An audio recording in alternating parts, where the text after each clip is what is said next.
진솔한 치과 이야기 주보원의 스마트 어게인입니다. 우선 메리 크리스마스라고 성탄절 인사를 드리고 싶습니다.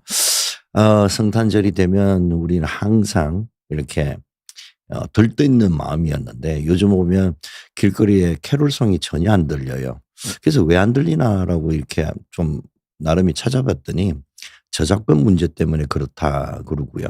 또 한 가지는 뭐 소음 문제, 다음에 에너지 뭐 규제 등등등이 있더라고요. 근데 참 아쉬운 거는 어렸을 때 저희들이 한참 캐롤송 들으면서 이렇게 막 같이 불렀던 그 마음이 지금은 조금은 사라진 듯해 보여서 참 아쉬워요.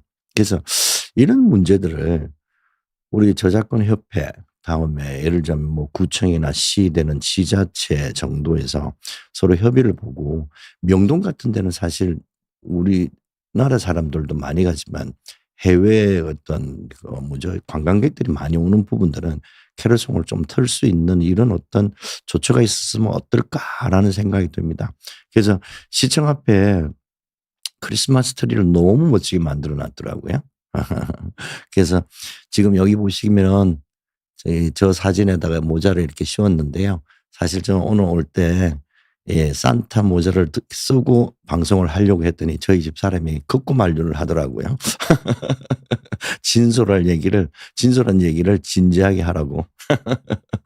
그래서 오늘은 그전에 같이 우리가 쭉 해왔던 돌출입 그 모든 것을 파헤친다 이 3편으로서 돌출입의 심한 정도에 따른 치료 접근법에 대해서 알아보겠습니다. 그래서 오늘은 라이브 방송이니까 많은 분들 다시 또 질문해 주시고 하면 적각 여러분들에게 답변도 하면서 진행하도록 하겠습니다.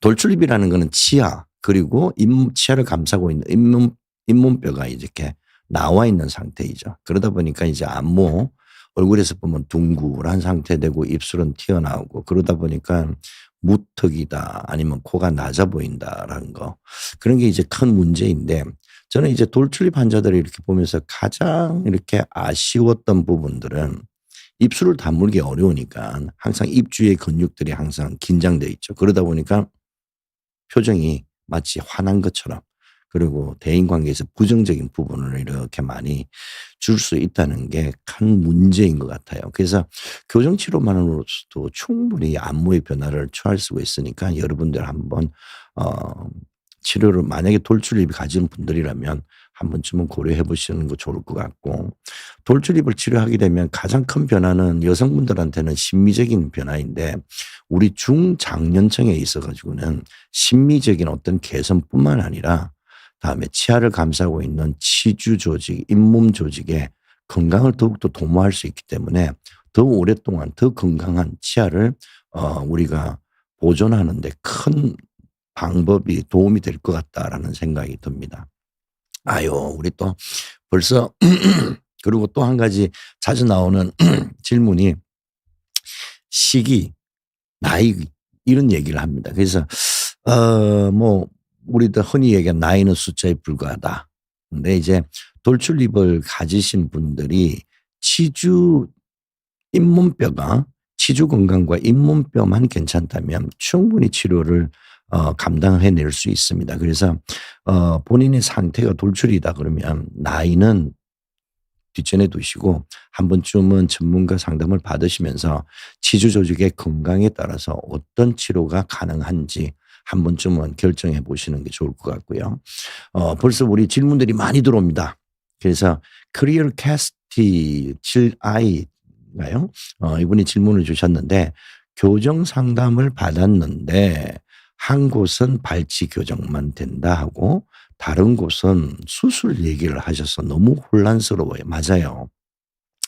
교정이 부정교합을 개선하는 치료법이다 보니까 부정교합은 질병이 아니라 성장 발육에서 나타나는 다양한 얼굴의 형태, 치아의 형태입니다. 그러다 보니까 우리가 이제 교과 과정이라든지 교육 과정에서 치료법에 대한 부분을 이렇게 정리정돈을 해 놔도 사람마다 선호도가 틀리듯이 의사 선생님들도 치료법이 조금씩은 다 틀려요. 그러다 보니까 일단 두 단어가 여기서 눈에 짚히는데 한 곳은 하나는 발치, 하나는 수술 이 얘기인데요.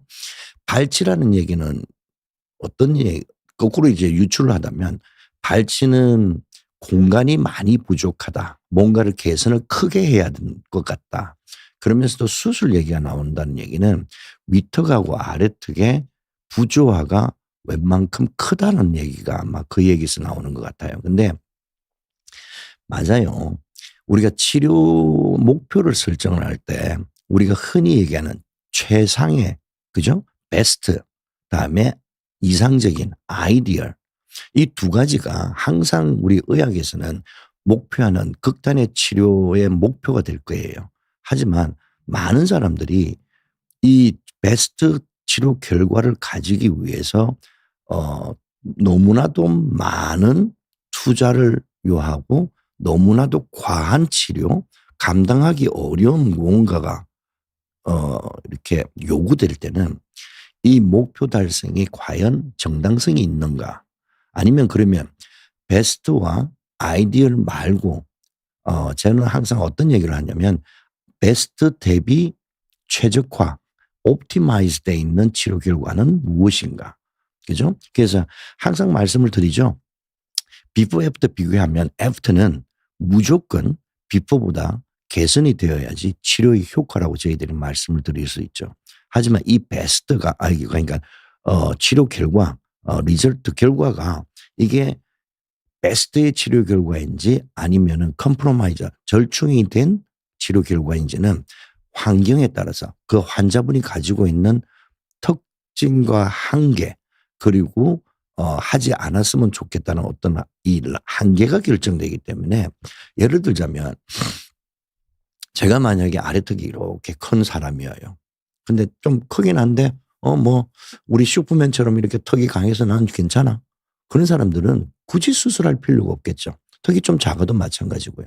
그래서 수술이라는 얘기는 하나의 가능한 치료 방법으로 얘기를 하는 거는 오케이 괜찮지만 수술을 강요하기에는 조금 어렵지 않는가라는 생각이 들어요. 그래서 우리 커리어 캐스터 분 만약에 기회가 되시면 한번 저에게 한번 오시면 저는 어떤 얘기를 드리냐면 가지고 있는 문제점들을 정리를 해드리고 그 문제점들을 해결할 수 있는 방법에 대해서 얘기를 하는데 1번, 2번, 3번 저는 항상 치료할 때 적어도 두세 개의 치료 방법을 비교를 한 다음에 환자분한테 최적화되어 있는 치료를 제공하려고 노력을 합니다. 그래서 가끔은 저도 젊었을 때 조금 그런 실수를 안 한 건 아니에요. 베스트를 추구하려고 너무 환자분들에게 1년 반, 1년 8개월이면 될 거를 3년 동안 끌고 간 경우도 없지는 않았습니다. 근데 이 모든 것들이 가만 세월이 지나고 보니까 저가 에베레스트 정상을 가고 않냐는 셀퍼일지라도 같이 갈 등산하시는 분들이 다리가 튼튼하지 않다, 몸이 튼튼하지 않다 등등등해서 정상을 갈 수 없다면 우리가 제1베이스, 제2베이스 등 절충된 어떤 최적의 치료 결과를 같이 제공하고 추천하는 게 오히려 더 의사의 입장에서는 더 책임 있는 자세가 아닐까라는 생각은 가끔씩 합니다. 그래서 이 부분은 아마 예를 들자면 가장 비근한 예가 어디 갔더니 발치하자 어디 갔더니 발치를 안 하자 그러는 게 이게 도대체 정답이 뭐예요 하고 찾아오시는 분들이 꽤 많거든요. 항상 모든 게 답이지만 내가 추구하는 목표가 어느 정도이고 그 높이에 따라서 치료의 방법이 달라지니 그 부분에 대해서 생각을 하시면 될 것 같다라는 생각이 듭니다. 또 이제 두 번째 건강검정 상쾌 분이 질문을 주셨는데요. 인중축소술 하니까 입이 다물어지지 않은 것처럼 벌어져 보이더라고요. 자, 우리가 가끔 우리나라 환자분들 중에는 인중이 긴 분들보다는 인중이 짧은 분들이 더 많으세요. 근데 인중이 길다는 얘기는 여기가 인중이죠, 여러분. 그럼 인중이 길다는 얘기 여기가 이렇게 펴져가지고 그죠? 근데 보통 젊은 친구들한테 나타나는 현상이 아니고 우리가 이제 나이가 들면서 얼굴에 이렇게 뭐라 그럴까요? 탄력이 떨어지니까 얘가 이렇게 처지는 경우가 가끔씩 있어요. 그래서 이 부분을 이렇게 들어주는 이렇게 여기 밑을 이렇게 절제를 한 다음에 이렇게 올려주는 수술이 있긴 한데 한번 생각을 해 보세요. 입술이 여기에서 요까지 전체 다인데 이렇게 절제하는 부분은 코 밑에 요까지여요. 그러면 여기서만 당기면 어떡해요? 여기는 그대로 있으면서 얘만 올라가겠죠. 그러다 보니까 입 입이 다물기가 어려워요라는 얘기가 가끔씩은 나오긴 하는데 어 근데 거의 대부분 쪼끔만 지나시면 여기 상당히 적응이 빨리 되기 때문에 입술 다무는 게 너무 많이 당기지 않았다면 괜찮아질 것 같고 여기에서 이제 제가 거꾸로 한번 말씀을 드리면 보통 아이들이 가끔씩 입술 보면 이렇게 돼 있는 입술이 있지 않습니까? 근데 인중이 짧은 이유가 뭐냐면 여기 입술 안쪽에 보면 소대라고 입술 소대라고 이렇게 혀로 이렇게 만져보면 뭔가가 이렇게 힘줄이 하나 붙어 있는데 그 힘줄이 아주 큰 아이들은 성장할 때 얘가 이렇게 입술 소대가 이렇게 잡아 가지고 입술의 하방에 대한 성장을 저해하는 경우가 있습니다. 그러면 입술이 이렇게 돌려 있고 웃게 되면 이 소대가 힘이 들어가 가지고 잇몸이 보이면서 더 크게 막 웃으면 입술이 말려서 들어가는 그런 현상들이 있어요. 그러면 오히려 여기 소대를 절제를 하면서 보통 소대가 강한 경우에는 여기 근처에 항상 보면 지방이라든지 큰 이렇게 덩어리들이 좀 붙어 있어요. 그래서 지방 덩어리들을 좀 빼주고 하면 여기가 훨씬 자연스러워져서 입술이 막 웃을 때 잇몸이 말려 올라가서 잇몸이 많이 보이는 그런 스타일은 좀 줄어들 수 있으니까 그것도 한번 생각해 보시고요. 자, 오늘도 출근 중에 또 청취자께서 이렇게 질문을 주셨는데 스케일링 상담을 받으러 갔더니 치솔질을 잘 안 하고 있었다. 앞으로 신경 써라. 매 3번 하는데 이거는 아마 우리 오늘도 출근 중인 분은 치솔질을 매일 3번 4번 막 하더라도 흔히 해서 스케일링은 치석을 이렇게 제거하는 술식이잖아요. 근데 우리 구강 내에서 치석이 제일 많이 이렇게 침착이 되는 부분이 아래 앞니 안쪽이옵니다. 그리고 또 한 가지는 위의 어금니 바깥쪽. 이쪽이 가장 치석이 많이 끼이는 곳이에요. 그러다 보니까 알다시피 우리가 이런 악궁에서 치솔이 들어가서 앞니의 뒷면을 닦기가 쉽지가 않아요. 그래서 아마 우리 오늘 출근 중님에게 제가 이렇게 추천드리는 거는 칫솔을 하나만 더 사세요. 그래서 칫솔질 다 하신 다음에 칫솔 중에 동그랗게 생겨가지고 작은 칫솔모가 있는 게 있답니다. 그걸 가지고서 이렇게 한 치아 한 치아 사이사이를 계속 이렇게 좀 자주 닦아주시면 아마 치석이 이렇게 침착되는 것을 크게 방지할 수 있을 것 같습니다. 자, 또 다음에 많이 V6U님께서 질문을 주셨는데요. 나이가 들면서 입이 더 나와 보이는 느낌. 그죠. 곧 40대를 앞두고 있는데 더 심해질지 걱정이고 이런 게 자연스러운 현상인가요? 자, 여기 슬라이드를 한번 보겠습니다. 제가 요 슬라이드를 보면서 한 가지 말씀을 드릴 터인데 여기 보면 딱 요 답이 나와 있습니다. 우리 중년이 되고 장년이 되면서 돌출입이 더 심해지는 이유, 공간이 부족인데 특히 치조골의 퇴축과 건강저하로서 모든 치아들이 앞으로 쏠리는 현상들이 나타난다고 그랬죠. 그래서 20대에서 30대 올라가고 30대 후반이 들어가면서 여성분들 보면 거의 대부분 여기 이렇게 젖살이라고 불리는 예쁜 볼살들이 싹 좀 없어지는 경우들이 많이 있어요. 그러다 보니까 여기가 또 투움할 때는 나온 부분이 그렇게 심하게 보이지 않았는데 우리가 돌출입의 원인 중에 상대적인 돌출이 있다고 그랬잖아요. 여기가 이렇게 포근하게 이렇게 딱 올라와 있을 때는 잘 몰랐는데 얘가 싹 들어가니까 얘만 더 나와 보이죠.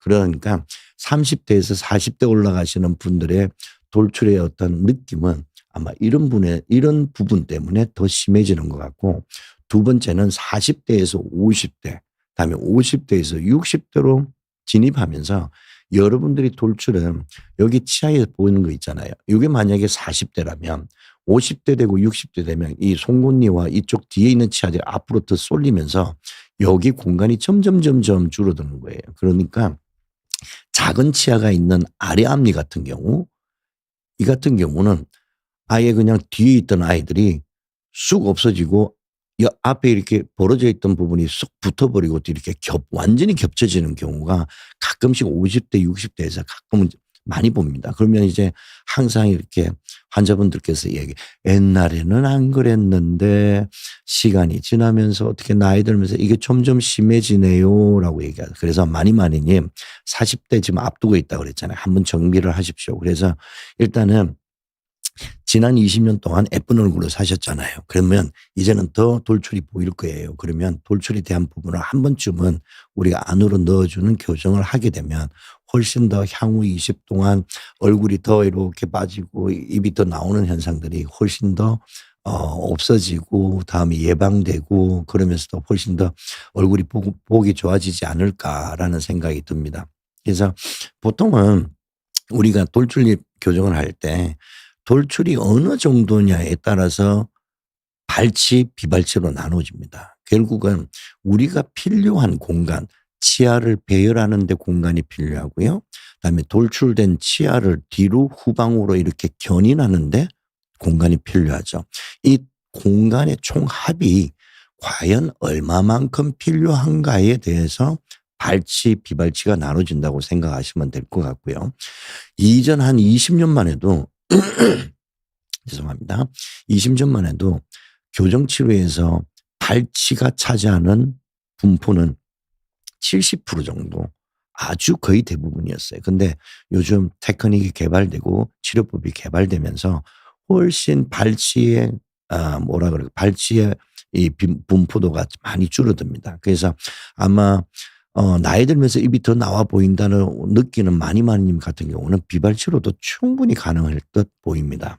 그래서 우리가 발치 비발치 할 때 저번 시간에 뭐 했었죠? 보시면 여기 있네요. 비발치 치료법 중에 앞니를 전방으로 이렇게 빼는 방법. 근데 돌출입에서는 해당이 사항이 없겠죠. 그다음에 악궁 확장법, 좁은 악궁을 넓히면서 공간을 만드는 방법. 그리고 미세치간 조정술이라 해서 지금 보시게 되면 치아 사이사이를 치아의 최대 풍량부. 치아들이 이렇게 항아리 모양이라고 생각하면 가장 두꺼운 항아리 부분을 약간만 줄여준. 그래서 삭제라는 표현보다는 파일링, 우리가 이제 손톱을 깎는 거하고 손톱 깎은 후에 파일링을 하잖아요. 그래서 파일링 하는 정도라고 생각하시면 될 것 같아요. 그래서 비발치 치료 중에서는 가장 효과적인 방법이고요.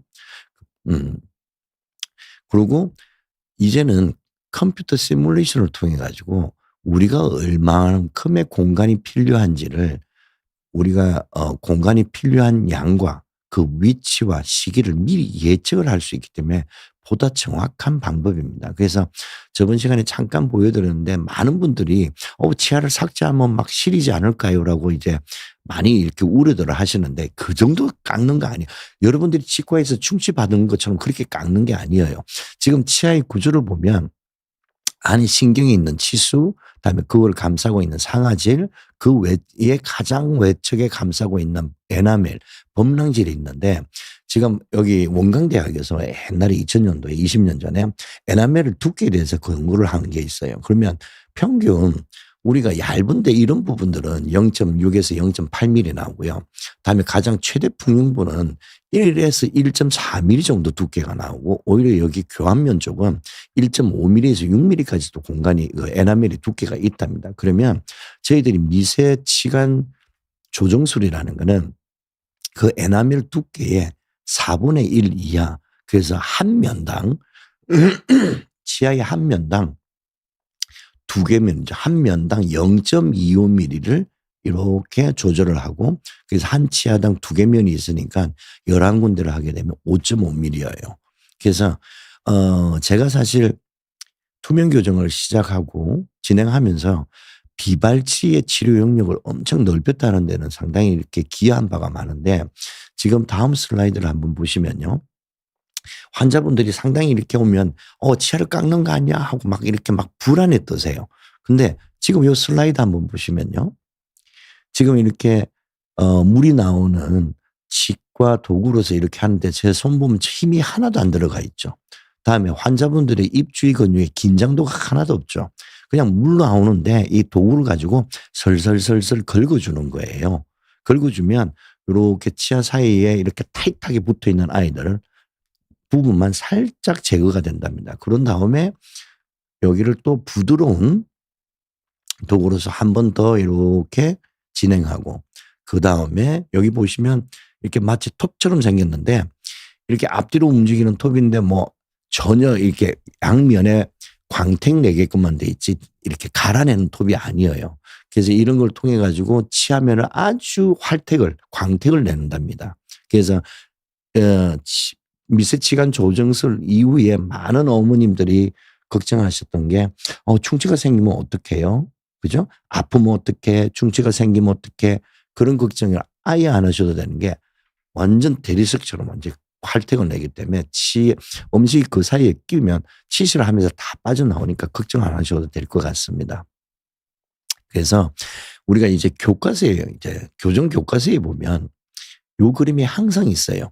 그래서 4mm 이하의 공간이 필요한 거는 비발치, 8mm 이상의 공간이 필요하면 발치인데 그 중간인 4에서 8mm, 7.9mm는 케이스 바이 케이스로 보더라인 케이스라고 원장 선생님들이 여러 가지 상황도를 고려한 다음에 발치를 할 것인지 비발치를 할 것인지 항상 이렇게 애매모호한 부분들이 이만큼이 남아 있었어요. 그래서 미세치관 조정술을 하고 다음에 확장술을 하고 어금니를 뒤로 움직이는 거 다음에 앞니를 앞으로 움직이는 이렇게 해서 8mm 이내까지는 이제는 전부 비발치예요. 여기를 발치를 해버리면 더 치료기간이 남아있는 공간 어금니를 당겨서 더 닫느라고 남아있는 치료기간이 늘어나거나 아니면 남아있는 공간만큼 앞니는 딱 얼굴에서 여기가 좋은데 가끔씩 너무 옹니 같아 보이고 너무 들어가는 친구들이 있잖아요. 그죠? 이 같은 경우가 발치를 안 해도 되는데 발치를 해서 공간이 남아서 어쩔 수 없이 얘가 더 들어가는 경우 이런 모습 되는 거.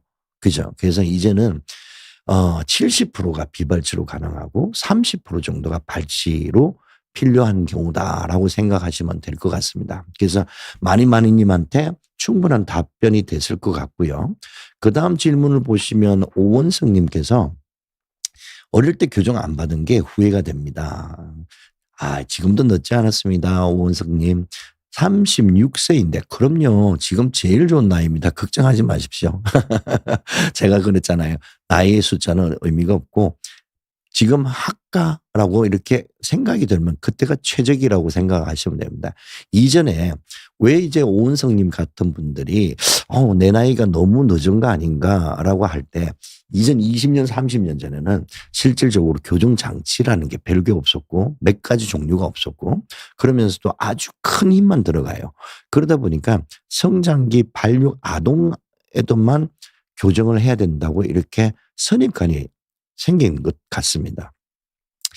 이제는요. 성장기 아동뿐만 아니라 청년, 다음에 장년, 중년 모두가 교정이 필요하면 다 받을 수 있도록 이 힘의 조절에는 이게 치료 기법과 치료 장치가 아주 많이 개발이 되어 있기 때문에 아주 그 대신 천천히 한다는 부분, 안전하게 한다는 부분에 대해서 조금은 인내심을 가지신다면 치료기간이 성장기 아동은 1년에서 1년 반, 다음에 청년과 중장년이 되는 순간 1년에서 1년 반이 아니라 1년 반에서 2년이다라고 생각하면 아주 모든 분들이 교정을 받는데 무리가 없지 않을까라는 생각이 듭니다. 돌출입 치료 투명으로 가능한가요? 아카시아님, 제가 오늘 케이스 여러 가지 보여드릴 테니까 잠깐만 계시고요. 다음에 천천히 살자님이 이갈이와 이를 악무는 습관 때문에 제가 많이 닳습니다. 맞습니다. 그래서 교정이나 보철 등등등을 하고 싶은데 턱관절 보톡스를 맞아야 되나요? 네, 아주 심오한 질문을 질문 자체는 상당히 짧은데 우리 천천히 살자님의 질문이 아주 심오한 겁니다. 우리가 이갈이와 이를 악무는 습관은 사실 부정교합 때문에 유발은 돼요. 근데 이거를 유지하고 다음에 계속하는 습관이 계속되는 이유는 일종의 스트레스와 많이 관계가 있습니다. 근데 한번 우리가 이 저작근이라 그러죠. 저작근이 갑자기 이렇게 깨물고 긴장하고 하는 부분들은 일단은 우리 신경계에 한 번쯤은 부정교합 때문에 유발됐던 이갈이가 이 악무는 습관들은 안 없어집니다. 그래서 이거를 고치려면 상당히 어렵습니다. 그래서 본인의 의지가 제일 중요한데 그럼에도 불구하고 우리는 이갈이 장치를 저희들이 이렇게 제공하는 이유는 이갈이 자체와 이를 악무는 습관을 없애는 게 아니고 이를 때문에 나타나는 치아가 닳아버리는 거 있죠. 치아가 이갈이 하는 사람들 치아는요. 우리가 만약에 주먹이 이렇게 있잖아요. 이렇게 그러면 이렇게 치아를 이렇게 혀로 만져보면 우들두들 하잖아요. 이 교환면이 이갈이 하시는 분들은 이렇습니다. 편편합니다. 그래서 씹을 때 보면 옆으로 많이 돌리는 현상들이 나타나고 이로 인해서 턱관절이 또 망가지기 시작을 하죠. 그래서 이갈이를 하시는 분들은 우리가 마우스 프로텍터를 해가지고 이갈이를 딱 방지하게끔 이갈이 할 때 치아가 닳지 않게끔 치아를 감싸주는 장치를 추천드리고요. 이를 악무는 습관들은 가지고 계신 분들은 여기 있는 저작근이 엄청 큰 아이가 있거든요. 교건이라고. 이 친구가 꽉 깨무는 이 힘을 원천을 제공합니다. 그러다 보니 여기 보톡스를 맞게 되면 사각턱에 이렇게 붙어 있는 근육 덩어리가 쏙 좀 줄면서 좀 얼굴도 가름해지고 이 악무는 힘이 약해지니까. 근데 어떤 분들은 이런 질문도 해요. 그러면 힘이 너무 약해져서 밥 먹는데 너무 어렵지 않나요? 그 정도는 아니에요. 그죠? 그래서 보톡스를 맞아도 음식 드시고 다음에 모든 종류의 음식을 섭취하는 데는 지장이 없습니다. 단지 깨무는 그 힘만 조금 줄어드는 거니까 보톡스는 또 맞는 거는 제가 또 추천을 드립니다. 그러면 우리 케이스를 하나 볼까요? 우리 슬라이드에서 보시면 이분도 이를 꽉 깨무는 습관이 갖고 있던 분이에요. 어떻게 딱 이렇게 맞아떨어지냐. 이 남성분은 이를 꽉 깨무면서 어금니의 높이가 줄어들었어요. 줄어들면 아래턱이 어금니가 얼굴의 기둥이라고 생각하시면 돼요. 이 기둥이 축소되면 턱이 이렇게 변하겠죠. 그래서 보통 우리가 저기 시골에 계시는 할머니들이 이렇게 사진 보면 하고 계시잖아요. 그죠? 이 할머니상이 어디서 나오냐면 어금니가 빠지고 어금니가 충치치료하고 다음에 깨무는 사람들이 여기가 짧아지면서 아래턱이 이렇게 앞으로 나온답니다. 그렇게 나오니까 이분이 오셨던 이유는 이 모든 걸 잘 모르고 위에 앞니가 공간이 벌어지고 앞니가 자꾸 이렇게 뻗어진다고 오셨어요. 그 왜냐하면 아래 앞니가 위에 앞니를 이렇게 우리가 쳐받는다 그러죠. 표현이 좀 과격해서 미안합니다. 이래야만 이해가 빨리 되시잖아요. 이러니까 이렇게 원래 있던 치아들이 밀려나가니까 어떻습니까? 공간이 뜰 수밖에 없잖아요. 그리고 뻗어질 수밖에 없잖아요. 그래서 이분 같은 경우는 저희들이 투명을 하면서 지금 보시면은 미세 치간술 조정술을 하면서 또 공간을 더 확보해서 아래도 넣고 위에도 넣고 지금 튕겨져나 돌출되어 있는 치아들을 쭉쭉 뒤로 넣습니다. 자, 여기 지금 이게 까만색 회색이 치료 전 상태이고요. 우리가 치료 목표를 잡았던 치료 후 상태입니다. 지금 보면 눈대중으로도 한 4.5mm 정도 후방으로 들어가요. 이전에 치간 미세 조정술이 나오기 전에는요. 이런 거 상상을 못했어요. 한 2mm 들어가면 많이 들어가나? 그게 아니고 이제는 가능하다면 우리가 충분히 발치 교정만큼의 효과를 누릴 수 있도록 앞니가 많이 들어갈 수 있습니다. 그래서 치료 전후를 살펴보면요. 여기 보이는 게 지금 치료 전 다음에 화살표 모양에서 치료가 됐습니다. 그래서 1년 반이 지나면서 이 안쪽에 치료가 끝나고 나서 안쪽에 유지장치를 항상 붙여드립니다. 그래서 다시 뻗어지지 않도록 어렵게 교정했잖아요. 그 어렵게 교정하고 얻은 최상의 결과가 오랫동안 가려면 이렇게 안쪽에 얇은 철사를 하나 붙여가지고 거의 이물질이 거의 이물감이 없을 정도로 느낌이 좋아서 나쁘지 않습니다. 그래서 요 부분을 이렇게 붙여 가지고 지금 보면 완전히 딴 사람이 돼 있죠. 그래서 이런 분도 있고 다음에 옆에 모습을 보게 되면 공간이 벌어져 있고 아랫니에서 저 받쳐서 앞으로 튕겨져 나왔던 앞니들이 바로 서 있고 다음에 중간에도 공간이 이렇게 치아가 이렇게 벌어져 있던 부분을 바로 세워서 각도도 개선하면서 딱 아주 정상적인 모습을 요 모습 보면 마치 이제 뭡니까? 치과에 가면 볼 수 있는 치아 모형 같지 않습니까, 여러분? 그래서 치아 교정을 하면 일단은 보기도 좋아져요. 다음에 두 번째, 씹는 맛을 정말로 느낄 수가 있습니다. 아, 선생님 이런 게 씹는 맛이었군요. 라고 얘기하는 거는 뭐냐면 저작 기능이 치아의 근본적인 기능이에요. 이 저작 기능을 제대로 할 수 있다는 부분에서 많은 분들이 좋아하시는 것 같습니다. 자, 또 한 가지 요 위에 보면요. 마우스피스 끼고 자고 계시군요. 그럼요. 그래서 그렇게 끼고 주무시면 좋을 것 같고요. 다음에 천천히 살자님은 마우스피스를 끼시고 주무신다고 그래요. 그 보톡스 양은 어느 정도 놔주시는 궁금해요. 우리가 보통 피부과에 가면 주름 펼치는 보톡스 있잖아요. 그 보톡스를 희석을 시킵니다. 그건 희석을 시키는데 여기에 놔주는 보톡스의 희석 정도는 예를 들자면 피부에 놓는 주름 펴는 보톡스보다 4배에서 6배 정도 더 농도를 진하게 합니다. 그래서 우리가 이제 주름 펴는 보톡스와 치과에서 맞는 보톡스는 농도가 틀려요. 그러니까 그렇게만 말씀을 드릴게요. 그래서 만약에 사실 농도를 옅게해서 많이 놔주시는 선생님들도 어떤 이론은 있더라고요. 그래서 자주 조금씩 해서 더 많이 오래 가도록 합니다라고 얘기를 하시는 분들도 계시는데 이거는 또 선생님들 기법은 조금씩 틀리지만 일단은 교과서에 나오는 턱관절 이렇게 끼는 꽉 깨무는 분들을 위해서 교권에 놔주는 보톡스의 농도는 피부에 놓는 것보다 훨씬 더 진하다라고 말씀을 드립니다. 그다음 질문은 또 누가 주셨나요? 앙케이트 님이 주셨는데 돌출입은 유전적으로 영향받는다. 예. 1번 유전적, 2번 환경적이에요. 그래서 부모님 중에 돌출입이 있습니다. 죄송합니다.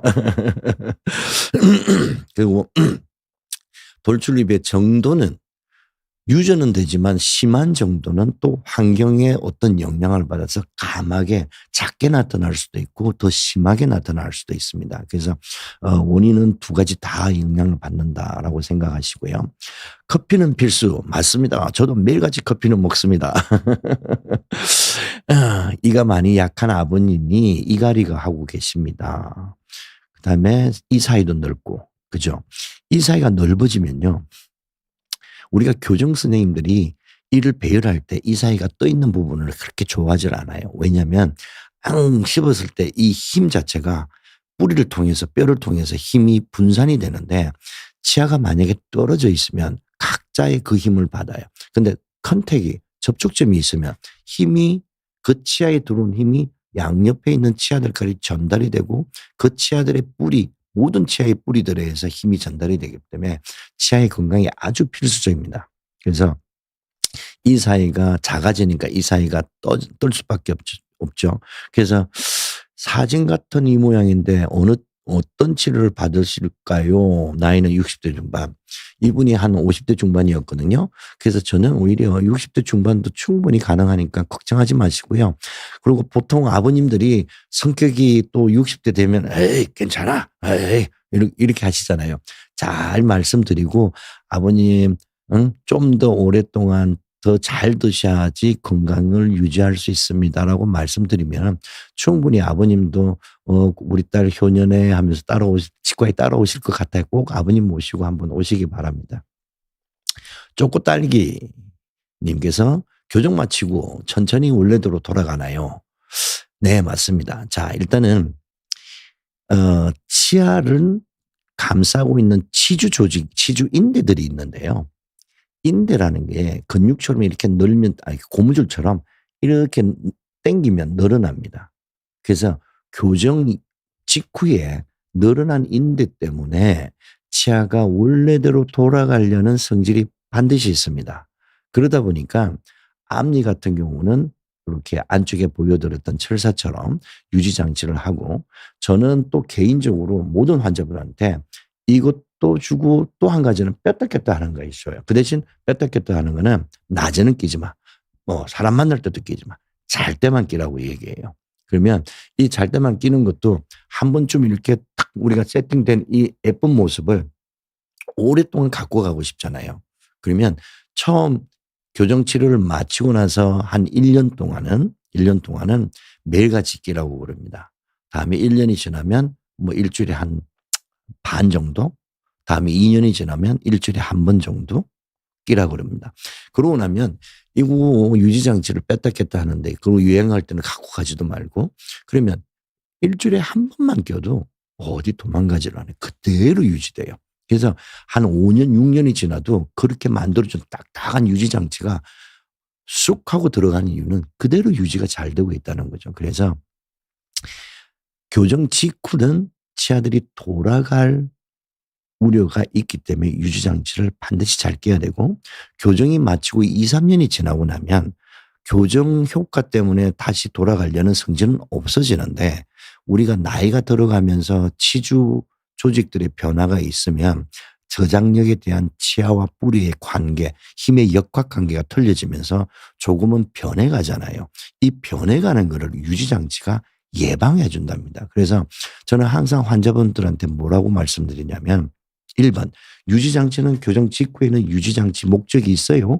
하지만 이거를 계속 끼워주시면 부담스럽지 않게 일주일에 한 번 정도 끼워주시면 앞으로 변해갈 수 있는 여러 가지 가능성을 완전히 배제시키니까 지금 상태를 계속 유지할 수 있다라고 추천드립니다. 그래서 쪼꼬달리님도 혹시 교정 이후에 유지장치가 있으면 일주일에 한 번만 끼세요. 그러면 충분히 유지된답니다. 우리 유언지님께서 또 질문을 주셨는데, 식사하고 나면 자꾸 이 사이에 음식물이 껴서 치실이랑 치간칫솔을 쓸까 고민 중이다. 네. 사실 치실을 쓰다 보면, 그리고 특히 치간칫솔을 쓰다 보면, 그죠? 처음에는 들어갈 때 빡빡하게 들어갔는데 몇 번 하고 났더니 이게 헐렁해지죠. 그래서 치실이랑 치간칫솔, 특히 치간칫솔 할 때 힘으로 밀어 넣으면 절대로 안 됩니다. 그러면 치간칫솔이 안 들어가는 공간이에요. 그러면 요즘은 보니까 치간칫솔도 이 직경, 그죠? 굵기가 틀린 아이들이 나오는데, 저는 굵은 아이들은 아예 쳐다보지도 마세요. 굵은 아이들을 한 번 이렇게 사용하게 되면 다 크게 빨리 청소가 될 것 같지만, 그거는 맞는 얘기지만 더 밀어내서 더 공간을 크게 한답니다. 그래서 아예 여러 번 살살살살살살 하더라도 제일 얇은 아이를 쓰는 거를 추천드리고요. 치실은 저도 집에서 치실을 떴습니다. 치실이 너무 두꺼워요. 요것도 진짜로 더 얇은 게 나왔으면 정말 좋겠어요. 치실을 아예 그냥 뜯어가지고 아예 얇은 걸로 이렇게 사용한답니다. 근데 치실을 넣을 때 억지로 넣다 보면 빡 하고 들어가죠. 그때 잇몸이 또 상처를 받아요. 그리고 또 들어가면 우리 거의 대부분 환자분들이 어떻게 하시냐면 그죠? 이렇게 쓰잖아요. 그게 아니고 살살살살 달래서 써야 되는 거. 그래서 오히려 저는 치실, 치간칫솔보다는 물로 청소하는 거를 정말 강추합니다. 얘는 물을 또 너무 세게 틀면 안 되고요. 그래서 어느 정도 걸 한 다음에 이렇게 대고 있으면 입을 벌리고 이렇게 하면 그 이 사이에 꼈던 모든 음식 찌꺼기들이 쭉 이렇게 나오는 거 많이 보실 수 있을 거예요. 그래서 적어도 어떤 분들은 저는 여행 갈 때는 이거 휴대용이 있던데 너무 커서 못 들고 가겠어요. 그래서 우리 또 치과 산업에 계시는 분들이 이 휴대용 이렇게 청소하는 그 상품명을 얘기 못하니 그런 것 좀 만들었으면 좋겠어요. 그래서 물로 청소하시는 거를 매일 저녁은 무조건 쓰시는 걸 추천드립니다. 자, 또 한 가지 최희숙 님이 또 주셨는데요. 돌출입 고민은 아니지만 크라운 중에 세라믹과 질코니아 가격이 큰 차이가 오케이. 자, 세라믹과 질코니아는 치아 색깔을 나는 우리가 옛날에 전통적으로 크라운 할 때 금리라고 많이 얘기했었잖아요. 그죠? 이제 금리를 이제 치아에 썼던 가장 큰 이유는 이렇게 조각하기, 캐스팅하기 좋고 무엇보다도 연성 이렇게 밀면 밀리는 데에서 이게 이 카바력이 아주 좋습니다. 그래서 크라운 금리를 많이 썼는데 요즘 뭐 앞만 부위 상징이라도 이물질 크라운 금리 이렇게 있는 거 정말 싫어하시거든요. 그래서 자연 치아 같은 세라믹과 질코니아를 이렇게 많이 쓰시는데 세라믹을 좋아하시는 보철 전문의들 있고요.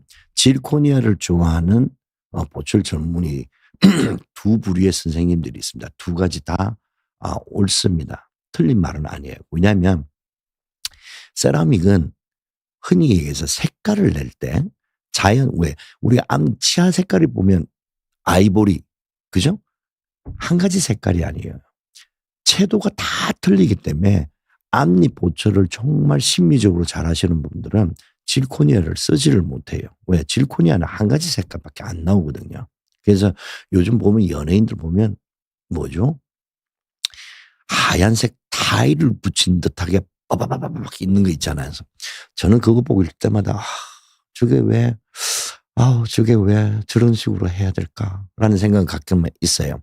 근데 질코니아는 세라믹보다 더 강해요. 더 튼튼해요. 그래서 어금니 쪽은 질코니아가 들어가도 이 교합력을 충분히 할 수 있고 세라믹은 깨지는 경우가 가끔씩은 있습니다. 근데 전체부는 세라믹을 하시는 분들은 질코니아를 절대 못 쓰시더라고요.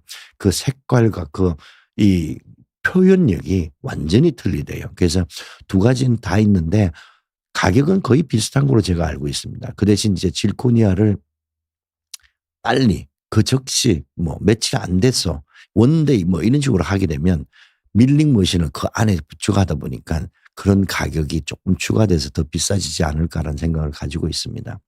자, 그다음에 박영철 님께서 질문을 주셨는데 돌출입 무턱을 가지고 있습니다. 과거에 교정을 하다가 사정이 생겨서 중간에 멈췄습니다. 발치 교정을 생각하고 있어요. 그래서 혀의 크기가 큰데 입 공간이 작아서 어떨는지 모르겠습니다. 오케이. 저번 시간에 어떤 분이 한번 이제 질문하셨던 게 혀가 너무 커서 교정하면 어렵다 막 이런 얘기를 들었다고 얘기를 해요. 혀가 크신 분들은 사실 하면은 코끝에 닿고 여기 내려오는 부분들이 그다음에 혀 옆에 치아의 모양처럼 이렇게 모양이 박혀 있는 그런 혀를 가지신 분들은 큰 혀예요. 이 같은 분들이 너무 발치 교정을 해서 악궁을 좁혀 놓으면 혀가 뒤쪽으로 말립니다. 그러면 뭐죠? 주무실 때 코를 안 골았는데 코 골기 시작하고 입을 안 벌렸는데 입을 벌리기 시작합니다. 그런 분들이 가끔씩은 없지는 않습니다. 아주 드물게. 그래서 우리 박영철 님에게는 제가 한번 요 케이스를 한번 보여드리고 싶은데요. 케이스 다른 거 하나 볼게요. 이건 이전 케이스 이렇게 치료 전이고요. 다른 케이스 빨리 하나를 제가 보여드리면 무트 케이스 한번 보여드릴 텐데요. 요 케이스를 보시면 조금 이제 30대 후반의 여성이었는데 턱이 없어 보이죠. 그죠? 그래서 이 친구도 지금 보면 치아들을 계속 넣으면서 비발치로 넣었답니다. 그래서 진짜로 무턱이 있는가 반면에 다음에 그래서 이 부분은 계속 치료를 해가지고 완벽하게 치료가 끝난 상태입니다. 그래서 이분도 돌출입이 완전히 개선이 된 걸 여러분들이 보실 수가 있는데 엑스레이 상으로 보면 무턱 같아 보였지만 지금 보면 턱 끝이 살아있어요. 근데 진짜 무턱은 이게 턱 자체가 없는 분이 엑스레이상에 보입니다. 근데 거의 대부분 돌출입을 갖고 계신 분들이 무턱으로 보이는 이유가 뭐냐면 턱 끝은 있는데 입술이 안 다물어지니까 입술 다물 때 여기 있는 턱 끝 근육이 올라갑니다. 올라가면 요 끝에 있는 근육이 요 사이에 이렇게 오죠. 그러면 옆에서 보면 완전히 무턱처럼 보이는 거예요. 그래서 박영철 님도 한 번쯤은 전문 진단을 통해 가지고 발치가 진짜 필요할지 안 할지 한번 좀 보시는 것도 나쁘지 않을 것 같다라는 생각 듭니다. 자, 이현정 님께서 가만히 있어봐. 박프로 님 계셨네요. 한번 건너뛸 뻔했습니다. 돌출입 교정하면 팔자주름이 진해진다는데 진짜인가요? 요거는 팔자주름이 진해진다는 게 아니고요. 팔자주름은 이미 형성이 됩니다. 그래서 돌출입이 심하신 분들은 거의 대부분 팔자주름을 가지고 계십니다. 그리고 부중교합이 앞니 쪽이 심한 사람들도 팔자주름을 많이 가지고 있는데 그 이유를 설명드릴게요. 우리는 이렇게 본인이 안 좋은 거는 안 보이고 싶잖아요. 사실. 그러다 보니까 학생들이 앞니가 이렇게 돼 있는 친구들이 어떻게 웃냐면 우리가 하고 이렇게 크게 웃어야 되는데 웃을 때 크게 웃으면 이가 많이 보일까 봐 이렇게 웃어요. 그죠? 저도 팔자주름이 좀 있긴 한데 이게 이렇게 되면 저는 무슨 얘기를 하냐면 입꼬리로 웃지 않고 코로 웃는다고 얘기를 해요. 그러면 돌출입이 해결되면 얘네들이 싹 들어가면서 남아있는 거는 얘로 이렇게 웃는 습관이 남아있어요. 그러면서 얘가 들어가니까 더 진해지는 것처럼 보이고 다음에 혹시 교정하면서 철사 교정을 할 경우 요 볼살이 빠지는 분들이 가끔씩은 있어요. 그러다 보니까 팔자주름이 더 심해진다는 얘기가 나온 것 같아요. 근데 실질적으로 돌출입 환자분들은 거의 팔자주름을 다 가지고 계시고 교정하고 나서 팔자주름이 더 심해지는 것보다는 그러니까 이 볼에 살이 빠지면서 팔자주름이 더 심해 보이거나 아니면 남아있는 웃는 습관 때문에 더 그런 것 같아요. 그래서 저희들은 환자분들한테 돌출입이 개선되면서 딱 6, 8개월 지나면 모든 환자분한테 제가 코로 웃지 말고 입꼬리로 웃는 법을 계속 세너 번씩 얘기를 해드립니다. 그러면 웃는 모습과 인상이 완전히 틀려지죠. 그래서 박프로님 팔자주름 있는 경우 돌출입과는 조금은 연관성이 떨어진다는 부분 하고 이현정님께서 이갈이를 심하게 하는 학생 멈출수. 옛날에 저희들 어렸을 때 저희들이 이갈면 할머니들이 뭐라고 했냐면 이갈면 엄마 일찍 죽는다. 그런 말 들어보셨죠? 그게 뭐냐면 심리적인 충격 요법이에요. 근데 사실 학생들한테 그게 사실 누가 믿어요 요즘 아이들은 그거 안 통해요. 근데 이제 보통 이제 저희들이 이렇게 환자분들에 하는 게 이갈이 같은 경우에는 아까도 말씀드렸듯이 일단 형성돼 있는 신경 중추기에서 나오는 어떤 자극들이 이 교군들을 이렇게 발작 무의식 중에 막 힘들어가게 하면서 일을 가는 거예요. 근데 그렇게 갈면서도 우리가 못 앱서는 이유가 뭐냐면 우리 씹는 맛이라고 표현하고 이게 씹는 맛이야 좋아하는 이유가 뭐냐면 입뿌리에 신경이 들어가는데 우리의 고유신경 계통이 딱 치아 끝에 붙어 있어요. 어디에도 없어요. 얘네들이 이 들어오는 압박을 즐겁게 표현하는 친구들이 있어요. 그러다 보니까 이게 욕구불만 스트레스 있으니까 이를 가면서 여기에서 나름이 또 이렇게 스트레스 릴리프를 한다든지 아니면 또 다른 만족감을 가지기 때문에 아이들이 하는 거예요. 그래서 일단은 마우스 프로텍터 끼워줘야 되고요. 다음에 아기한테 꼭 얘기하는 게 이를 갈면 너에게 안 좋아. 계속 얘기하고 자기 전에 나는 이 갈면 안 돼. 이 갈면 나에게 안 좋아. 한 서너 번 이렇게 내새기고 하면서 이런 어떤 심리적인 어떤 개선을 통해서 할 수 있는 게 가장 좋은 방법이라고 얘기를 해요. 임플란트를 꼭 해야 하는 상황과 하지 않고 다른 방법으로 대처할 수 있는 경계선의 상황은 어떤가요? 이것도 심오한 질문인데 자, 요 부분은 이렇게 시간상 제가 빨리 답변을 드릴게요. 자, 한번 이를 뺐어요. 그러면 베스트는 임플란트입니다. 제가 가지고 있는 견지에서는. 근데 이미 빠져서 브릿지라고 옆에 치아를 깎아두었어요. 그죠? 그러면 두 가지를 생각해야 되는데 그 깎은 거를 다시 싱글로 각자를 덮어놓고 임플란트 넣는 것도 두 번째 좋아요. 근데 만약에 이렇게 하면 비용이 많이 들어가잖아요. 그러면 어쩔 수 없이 비용상 어쩔 수 없이 초이스를 한다 그러면 브릿지를 다시 해야 되겠죠. 그래서 정답이라는 게 아까처럼 베스트, 아이디얼 있어요. 하지만 상황에 맞게끔 선택하시는 법을 이렇게 원장 선생님과 얘기를 하면서 캐치를 하시는 게 가장 좋을 것 같다라는 생각이 듭니다. 마지막 질문을 빨리 받고 넘어갈게요. 루1318님, 돌출 덧니 환자입니다. 위에 작은 어금니 뺄지 안 뺄지 고민. 다른 데서 4개 뽑으라 했는데 1개만 뺐고 현재 1년이 다 돼가는 너무 만족도가 큽니다. 고민하시지 마시고 바로 아마 저희 환자분이신 것 같습니다. 사실 이게 저는 아까 이제는 슬라이드 몇 개 한번 볼게요.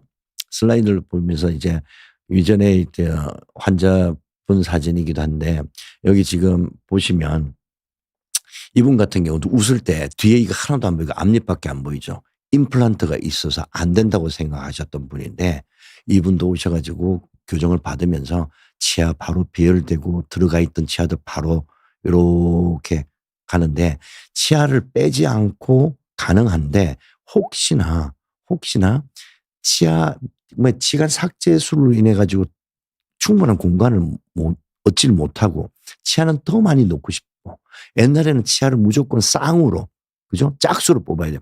2개 내지는 4개. 근데 이제는 비발치법을 가지고 발치법까지 혼용을 하면서 4개 뽑을 치아를 1개, 2개, 3개, 맥시멈 4개 이게 순서 단계별로 갈 수 있기 때문에 치료가 우리가 목적하는 치료에 맞는 치료법에 그다음에 환자분이 투자해야 될 이를 몇 개 뽑아야 돼. 몇 년 걸려야 돼. 라는 부분들을 우리가 조절할 수 있다는 부분은 엄청나게 효과와 뿐만 아니라 효율, 환자의 코스트, 인풋 대비 아웃풋이 커지는 효율이 좋은 치료법이 될 수 있지 않을까 해서 저희들이 그런 부분에서 연구를 많이 합니다. 그래서 오늘 이제 마무리를 하는데 벌써 1시간이 지납니다. 왜 이렇게 시간이 빨리 갑니까? 케이스는 또 다음에 따라서 보여드리고 제가 항상 여러분들한테 말씀드리는 거 이제는 백세를 위한 준비를 해야 됩니다. 그래서 교정이 필요해 한 번쯤은 낙킹하시고 상담을 한번 받아보십시오. 여러분들이 작은 용기가 큰 변화를 가져올 수 있으니까 걱정하지 마시고요. 그리고 저희는 이제 진솔한 치과 얘기 주보원의 스마일 어게인은 매월 3번째 일요일인데 다음 달 제가 미국 라스베가스에 가야 됩니다. 그래서 저희들이 이렇게 만든 인공지능 솔루션이 여기 보시게 되면 임상의사 결정 지원 시스템이라고 AI CDS 솔루션을 저희들이 만들었어요. 그 만든 것을 CES 여러분 아시죠? 라스베가스 삼성, LG 막 가지 않습니까? 거기에서 헬스케어 분야에서 이노베이션 혁신상을 수상하게 됐습니다. 그래서 제가 다음 달에는 그 혁신상 받으러 갔다가 캘리포니아에 일 좀 보고 오느라고 딱 도착 귀국하는 날짜가 딱 방송 날짜예요. 그래서 다음 달에는 제가 직접 나오지는 못하고 저랑 같이 스타28에서 일하고 있는 백주희 원장님께서 교정 전 충치 치료해야 되나 후에 해야 되나 임플란트 때문에 교정할 수 있나 다음에 우리 중장년층에서 치주 조직이 나쁘면 어떻게 해야 하나 등등에 대해서 아마 설명을 드릴 겁니다. 그래서 라이브 방송을 녹화를 떠서 하랬더니 이 좀 시스템이 좀 이렇게 안 맞는 것 같아요. 그래서 일단은 저 대타로 백주희 원장님이 오시는데 이 친구는요 6년간 수석 입학에 수석했던 아주 이렇게 똑똑한 이제 젊은 치과 의사인데 말도 똑부러지게 앵커 우먼처럼 아주 잘합니다. 그래서 한 번쯤은 저 대신 한번 이렇게 우리 또 젊은 친구들은 무슨 얘기 하는지 한번 들어보시고요. 그래서 내년에가 적토마 붉은 말의 해입니다. 그래서 여러분들도 붉은 말처럼 더욱더 활기찬 한 해 되시도록 제가 연말 아까는 시작할 때는 메리 크리스마스 끝마칠 때는 제가 큰절로서 인사드리도록 하겠습니다. 새해 복 많이 받으십시오 여러분. 감사합니다.